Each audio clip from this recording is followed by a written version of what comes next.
So let's start with the verse. Then did we grant you the return as against them.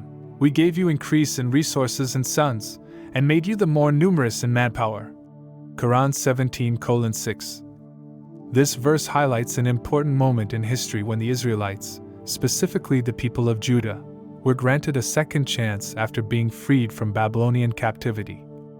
After decades of exile, the Israelites began to return to their homeland. The people of Judah, unlike those in Israel and Samaria, managed to rise from their moral and spiritual decline. They didn't just rebuild their homes, but also worked to revive their faith. Many were still devoted to the truth and called others to follow it. In 539 BC, the Persian king, Cyrus, conquered Babylon and allowed the Israelites to return home. This was a major turning point, and from then on, they started returning in waves, resettling in their land.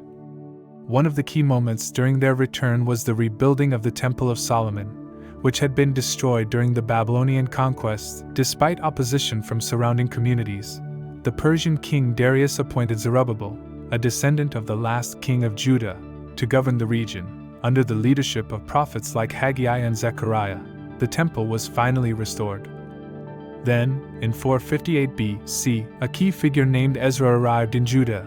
Ezra was tasked with reviving the religious practices of Moses, peace be upon him, and rebuilding the spiritual life of the people.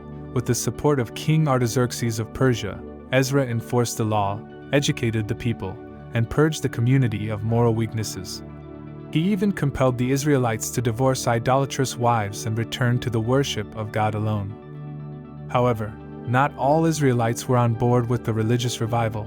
The Samaritans, who had settled in the northern part of Palestine, established a rival sanctuary on Mount Gerizim, creating a rift between them and the returning Jews of Judah. This would mark the beginning of the long-standing divide between the Jews and Samaritans. Fast forward a little, and the Persian Empire eventually fell to Alexander the Great, leading to the spread of Greek culture across the region.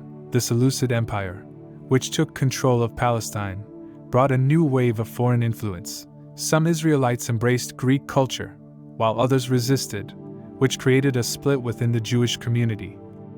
The worst came in 175 BC, when King Antiochus IV tried to completely eradicate Jewish traditions. He desecrated the temple in Jerusalem, forced idolatry, and even punished those who followed Jewish law. This sparked the famous Maccabean Revolt, where the Jewish people fought back and ultimately regained their independence for a period of time.